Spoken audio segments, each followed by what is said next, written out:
Welcome to another video from explainingcomputers.com. This time we're going to take a look at this, the LattePanda Delta single board computer, which has been supplied with you by my friends at DF Robot.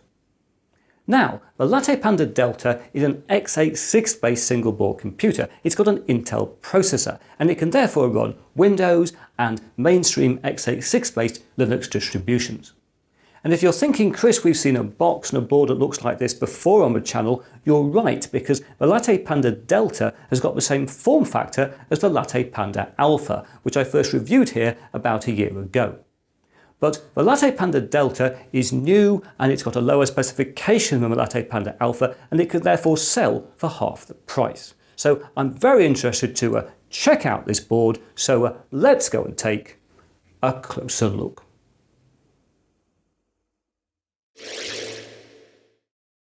Right, here we have the LattePanda Delta in this rather exciting box which works this way on and that way on. Isn't that amazing? It keeps me amused anyway. So let's get inside. We'll bring in a Mr. Scissors because there's various stuff to cut into here. If we can get in, oh there we are, we got into that, and this will now I think just pull off. Now we've cut in. Come on, come on, come on. Oh there we are, get rid of the crinkle cellophane stuff. And this now I think just slides, I would imagine. There we are, we've taken off that bit. It's always beautifully packaged from DF Robot, and yes, there we are, the LattePanda Delta. And how does this work? I think this lifts, it's a bit like a chocolate box. There we are, there's the LattePanda Delta itself, which is clearly beautifully packaged in here. There we are, there's our new single board computer. We'll have a look at that in a second. And then in here we've got a little user manual. We've got, what's this? This is the power supply, USB-C power supply, various leads for the power supply, and what's down here? Oh, here's some antennas for the Wi-Fi and some standoffs. Oh, and some LattePanda stickers. You also get stickers with the DF Robot product, which is really nice. So let's now turn to the board itself. And what I'm going to do is to take the LattePanda Delta and to put it down next to the LattePanda Alpha. So this is the Delta, this is the Alpha. As I said earlier in the video, very similar looking boards, same form factor. And technically, the LattePanda Delta here is a LattePanda Delta 432, which means it's got 4 GB of RAM and 32 GB of onboard flash storage. And in terms of price, the LattePanda Delta is priced at $188 without Windows or $228 with Windows 10 Pro activated. And just to give you the comparison, the LattePanda Alpha has got 8 GB of RAM and is priced at between $379 and $449, depending on whether you've got Windows activation and whether or not you've got onboard flash storage, which here is 64 GB. So I just thought I'd give you the comparison of those two boards. And also it's worth bringing in a Raspberry Pi so you can see the relative size of the LattePanda Delta and Alpha boards compared to a Raspberry Pi. So let's now focus in on the LattePanda Delta, and we'll just bring you in a little bit so you can see that a little bit clearer. There we are on the screen. And this board has got, in terms of processor, an Intel Celeron processor. It's a quad-core 8th generation Celeron processor, an N4100, with a 1.1 GHz base frequency, 2.4 GHz burst frequency. And it's also got on this board Intel UHD Graphics 600, running at between 300 and 900 MHz. And the RAM here, as I've just said earlier, is 4 GB of LPDDR4 memory, running at 2400 MHz. And the onboard storage is 32 GB of version 5.01 eMMC. If we take a trip into the land of connectivity, on the first short edge of the board, just below the cooler, we find these 3 Type A USB 3.0 sockets. If we next move around to the first long edge, we find the cooling fan connector, and then next to that, a 50-pin GPIO connector. And this provides access to the onboard Arduino compatible coprocessor, an ATmega32U4 Arduino Leonardo, which of course is here doing all kinds of maker stuff, and it's great to see that everything is clearly labelled on the GPIO connector. Next to that, we've then got a real-time clock battery on the board. That is great to see. And next to that, an Arduino reset switch. If we spin 90 degrees to the second short edge, we find just about in the middle a gigabit Ethernet connector, which is very cleverly positioned through the board to keep the board nice and thin. And then next to that, a full-size HDMI socket. I do like a full-size HDMI socket on a single board computer. And this supports 4K output at up to 60 frames a second. On the other side of our gigabit Ethernet socket, we've got a 3.5mm audio jack, which includes a microphone input. And next to that, we've got a USB Type-C connector. And most of the time that is used to power the board, but you can power the board by some of the other connectors here if you wished. And if you do that, you can use this USB-C connector either as a USB 3.0 connector or for DisplayPort output up to 4K at 60 frames a second. Finally, on our second long edge, we find a power connector, so you can power the board from that connector rather than using the USB-C connector we were just looking at. And then next to that, we've got a 50-pin GPIO connector, our second 50-pin GPIO connector. And this gives us access to all kinds of things, I2C, I2S, there's a USB 2 port here, RS232, UART, etc. All kinds of connectivity available there on this connector. And then finally here, there's a connector which is labelled system control pins. I think that might be for a switch, but anyway, system control pins is what it says in the specs. If we return to the top of the board, I forgot to point out the power switch down there. That's kind of important. And then if we now turn the board over, there's lots of exciting things underneath. For a start, we've got the wireless module for a Wi-Fi and Bluetooth. And then up here, we've got a slot for a micro SD card if you want to use one with the board.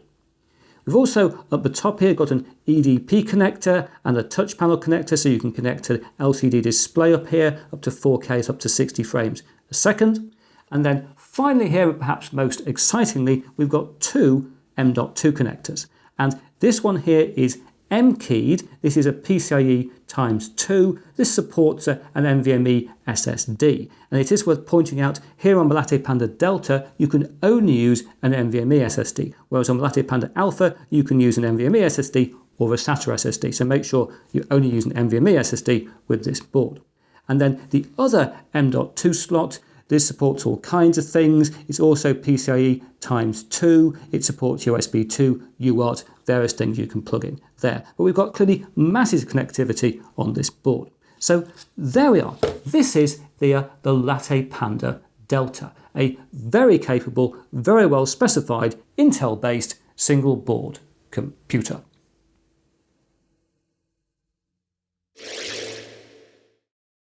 Right. We're now all raring to go. I've connected an antenna to the base of the LattePanda Delta. There's only one antenna connector here on this board. There's two on the LattePanda Alpha, but there's only one on the original LattePanda, so I don't think there's an issue with this. So let's get the board back the other way around, and I think we're going to fit it in a case before I actually use it. And the case I've got is the Titan case from the DF Robot, which we've got here. So let's just put the board on like that. Very easy to fit it in this case. And then we take the top of the case, which just goes in an angle like that and fits on like that. And then I have to put in some screws. And there we are. And then there's a couple of covers that just now clip on top. I think one clips on here like this, like that. One clips on there. All very clever, covering the screws. So really nice case, that. Very, very nice accessory. So now it's just time to, there we are, get it on the screen in the right place. Now it's just time to get the thing all connected up and to see how it performs.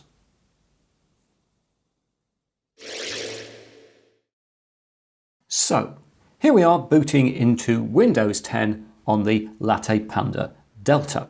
And while it's booting up, I will tell you one of the great things about this board is that the fan is very, very quiet. The fan comes on quite a lot, but it's a very, very quiet fan. Unlike, for example, the fan on, say, the Udo Bolt, which is a very annoying fan. The fan on the LattePanda Delta really isn't going to annoy you, even if you're using this board as, say, a media playback PC. So that's very good news about this board. Anyway, we're now arriving in Windows, and I don't like that strange effect they have now on the background as we go, and I must really turn that off. But Anyway, here we are. This is not my first boot. I have gone and done a few scaling changes so you can see things better on video. But I thought I'd just show you this is running Windows 10 perfectly well. You can see it's new. It's got all these lovely things it likes to show you from Microsoft there, which are here, but it's obviously just running standard Windows 10 Pro. Now, I'm sure some of you are wondering about having Windows running from 32 gigabytes of onboard flash storage. So let's just go down to open up my PC so we can have a look at exactly how much space we've got available. And you'll see here the C drive, this is the eMMC storage we booted off, has got 16 gigabytes free of 28 available. And I should say when I first booted this machine I had 16.4 gigabytes free, but then Windows decided to update itself and put in a feature upgrade. Don't you just love the way Microsoft comes in and interrupts your use of a new PC to download lots of Windows stuff? And by the time that had finished, I only had 8.04 gigabytes free. So I went into settings and temporary files and removed the previous Windows installation. That would have happened automatically after 10 days. And as you can see, it's now left us with this 16 gigabyte free. So let's just bring up properties on that so we can see it as a little chart, a little pie chart. We've got just under half the drive free. So that's not too bad. So if you keep things tidy, it's perfectly possible to run Windows in that amount of space. This said, if you want, you can boot the LattePanda Delta from, say, an NVMe drive like the one I've got connected to the system here. I thought we should just check out a YouTube playback, because I always do on the single board computer these days. I'm going to use Microsoft Edge, which is rather strange, isn't it? But I think once a year we will have to use it. So this is my 2019 use of Microsoft Edge. And if we go to YouTube and pick up my standard video, my standard 1920 1080 test video, which is coming up in a second, a little bit slow. I am connected via Ethernet here because I've been picking up lots of Windows updates, so it's not a connection issue that way. Come on, show us the video. It's having a think. There we are, and let's just zoom it up like that. And as you can see, we're running in 1080p, which is good. And I'll bring up stats for nerds, and we are running 1920 1080. It gets confused sometimes all the scalings I apply, but we definitely are, and we're not seeing any drop frames on this, so that's good. We've got good playback. I would have expected that on a quad-core Celeron, but I just thought you'd like to be absolutely clear. You've got good media playback here on the LattePanda Delta, streaming from YouTube, and of course streaming from anything else. One of the benefits of running Windows, and I know lots of you won't like me running Windows here, but one of the benefits is you've got access to all of the different media sources and facilities available in the world, which can run very easily on a Windows PC. So that's clearly very good. So this is all very good news for our use of the LattePanda Delta.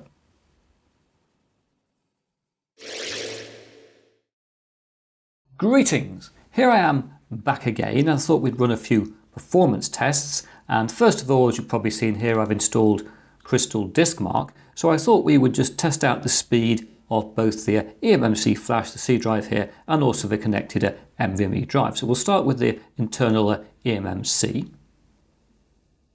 And there we are, we've got our results. Not too bad for internal eMMC, maximum read speed 162 megabytes a second, write about 108, 109.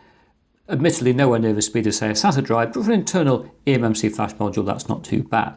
So let's now also test out the speed of the D drive here, which is the NVMe SSD we've got connected. If you're wondering, E drive here is a flash drive I've got plugged in for reasons become clear in a second. But this is testing the WD Black NVMe drive, remember in ×2 PCIe M.2 slot.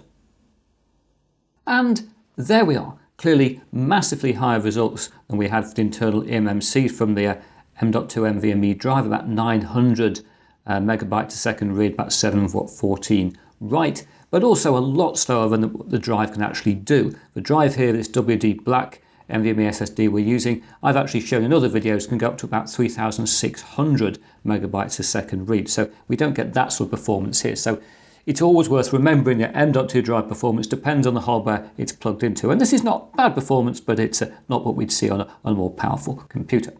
But anyway, those are interesting results. Let's now go to PassMark, which I've got running down here, which first of all tells us the CPU is at about 52 degrees, and it seems to stay roughly around there. As I've mentioned already, the fan runs most of the time, keeps the thing nice and cool. The case gets very slightly warm, but not a great deal, so that seems to be fine. So let's run all the PassMark tests. And here we are in the first of the 3D graphics tests. This is the what I call the planes test, which is always has strange resolution issues on almost every computer I've ever run it on these days, but not a massive result though, about 12-13 frames a second it's achieving.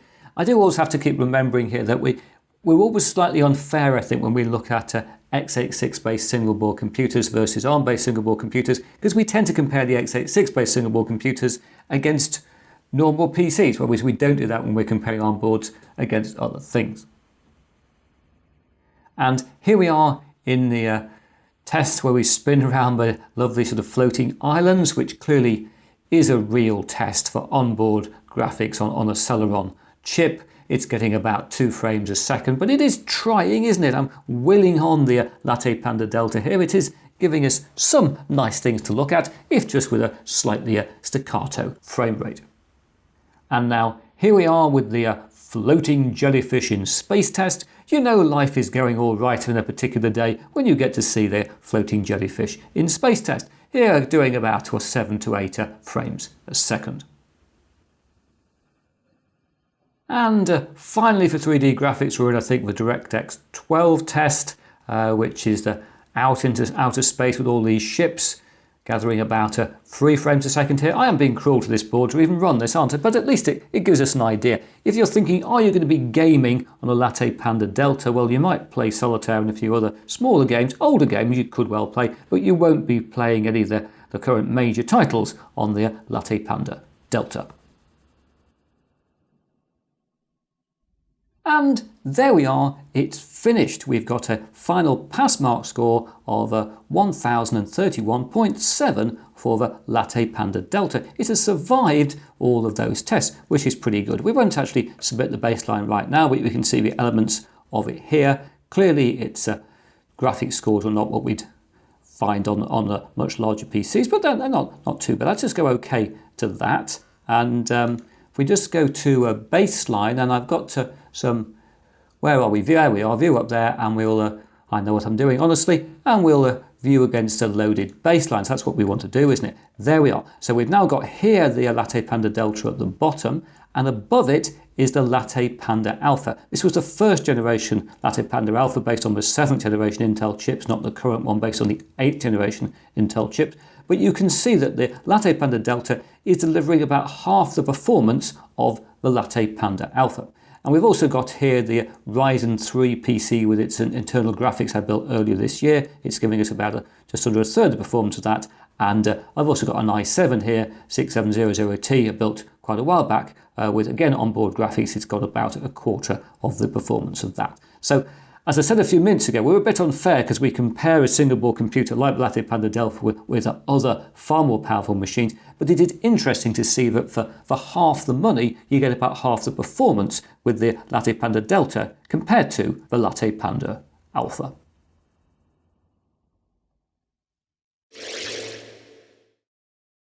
As you probably gathered, I really like the LattePanda Delta, particularly when it's in its Titan case. Now, admittedly, it is still an expensive single board computer compared to other boards. It's over 3 times the price, for example, of, say, a Raspberry Pi 4B with the same 4GB of RAM. But if you want a small computer that can run Windows or mainstream Linux distributions, you want to use it in robotics, mount it in a car, or just carry it around, in its case like this, in your pocket as a very portable Windows or Linux machine, then the LattePanda Delta is, in my view, well worth investigating. But now that's it for another video. If you've enjoyed what you've seen here, please press that like button. If you haven't subscribed, please subscribe, and I hope to talk to you again very soon.